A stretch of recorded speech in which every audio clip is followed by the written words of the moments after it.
All right, I'm up to chapter 14 in Alvin Ho. Chapter 13, Alvin and his dad he thought he was going to get in a lot of trouble for cursing at his therapist, but his dad ended up taking him out to ice cream. It was my favorite chapter so far. Super sweet. Um, Alvin just adores his dad, wants to be just like him, and I don't blame him. His dad seems like a very cool dad, a very level-headed dad, doesn't get too bent out of shape about things. Um, anyway, and he's trying really hard to understand Alvin and why things are so tough for him, especially at school, right? Okay, chapter 14 is called The Apes of Math. I was making great progress. I could finally remember some things about being a gentleman. How to be a gentleman. Number one, no hitting. Number two, no insulting. Number three, no making anyone cry, even if she is a girl who has only one eye. Gee, I wonder who he's talking about there. Number four, apologize if you break rule number three. Number five, don't duke it back. See rule number one. Number six, lend a scratching hand to someone with pox. Number seven, take care of your things. I could hardly believe it. Suddenly I was closer to being a gentleman, but I was not any closer to having friends. Fortunately, I remembered that I had some good advice about that from Calvin. It was right there in my PDK. Calvin's rules for making friends. Number one, say hello. Number two, just say hello. Number three, trade baseball cards. Number four, trade more baseball cards. Number five, just trade baseball cards. The list was useless unless I crossed off number one and number two, say hello, and just say hello. Now it was perfect, and since the advice had come from Calvin, I was sure that he meant his baseball cards on account of I didn't have any. And because he didn't write his name on his baseball cards, it could only mean one thing. But I asked anyway. Calvin, I said, could I borrow a couple of your best cards? It was late, and he was fast asleep.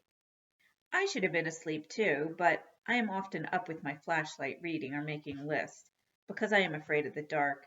It's a great time to talk to Calvin on account of he's always pretty agreeable, not like he is during the day. And it certainly sounded like Calvin said, "Sure, sure." But Calvin was asleep. Did he really say sure, sure? The next day I gave the Hank Aaron rookie to Pinky.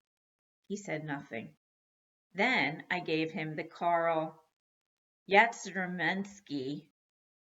That's the name I said I didn't know how to say before. Don't make fun. Well, that guy's rookie card. And he said nothing again.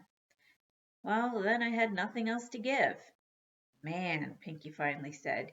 He stuffed the trading cards into his back pocket and walked away. Then slowly, my life began to change.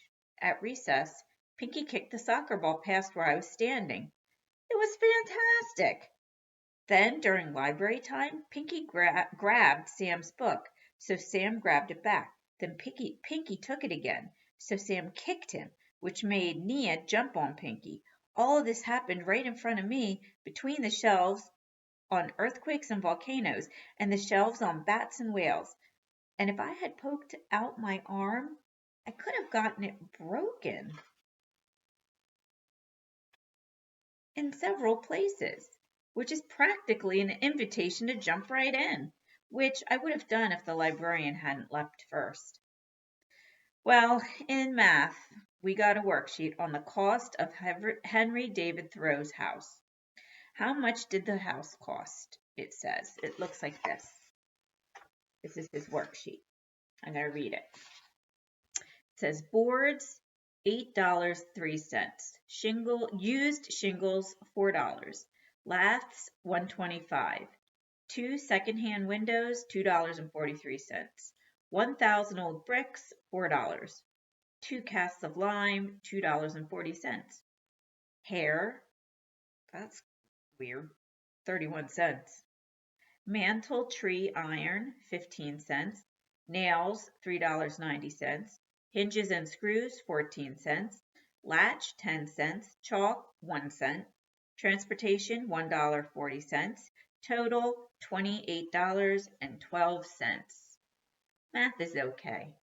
I don't have to read anything out loud. No one holds their breath to see if I'm going to make my turn or pass. Sorry, if I'm going to take my turn or pass. The first question asked, what material cost Henry the least? Well, that was easy.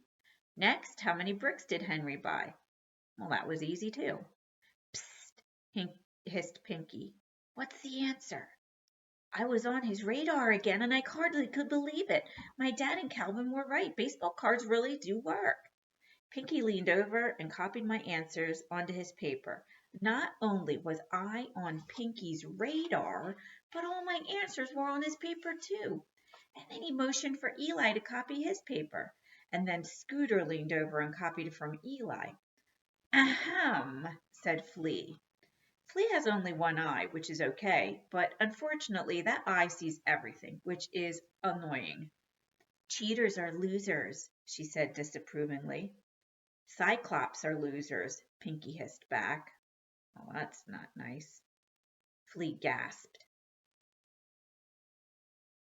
Fauntleroy, said Miss P. That's Pinky's real name. Fauntleroy. But no one ever calls him that, except for grown-ups. Would you please come up to the board and answer the first question? Pinky went up and wrote his answer, my answer. That's very good, said Miss P. You are getting quicker and better at math. Pinky beamed, and then he sat down. Flea gave him the eye. Then Eli took his turn, and Miss P said he did a fine job. But when he got back to his seat, he got the eye, too. Next, Scooter got his turn, and Miss P said he was great. Normally, he is not great in math. Numbers are a mystery to him. He got the eye. Then before I knew it, math class was over. In fact, school was over, and I never got my turn. Only the apes of math got turns. It wasn't fair. I was as mad as salmon swimming upstream. And so was Flea. Her eye was big and round. It's really not fair that you didn't get your turn, said Flea as we were leaving. I nodded. After all, they were all your answers, she added, just as we passed Miss P standing in the doorway saying goodbye to everyone. I was really glad that Flea let Miss P know. Then we got on the bus. Hey, Buddy, Pinky said when I sat down. Buddy? Was he calling me Buddy? You're okay, said Pinky, sitting down next to me, but you got to get rid of that girlfriend of yours. He laughed and pointed at Flea, who had sat down in the seat in front of me. I shrank. I knew that Flea took no nonsense, but Pinky didn't know. He was this close to taking an uppercut from her. Maybe you could play with us sometime, said Pinky. Really? I could hardly wait. The wheels on the bus went round and round, and we bounced up and down. But you'll have to do a few things first, said Pinky. Like what? I asked. I'll let you know, said Pinky. Does everyone have to do them? I asked. No, just you, said Pinky. It's a new rule, dude. I swallowed. Okay, I said.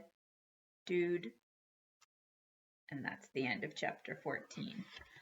I'm going to tell you right now, I think that this Pinky character is a rotten little scoundrel. I think he is not being very nice. I think Alvin is getting set up to do some things that might get him in trouble. I don't know. I hope he's smart enough not to do them. Okay, that's the end of chapter 14.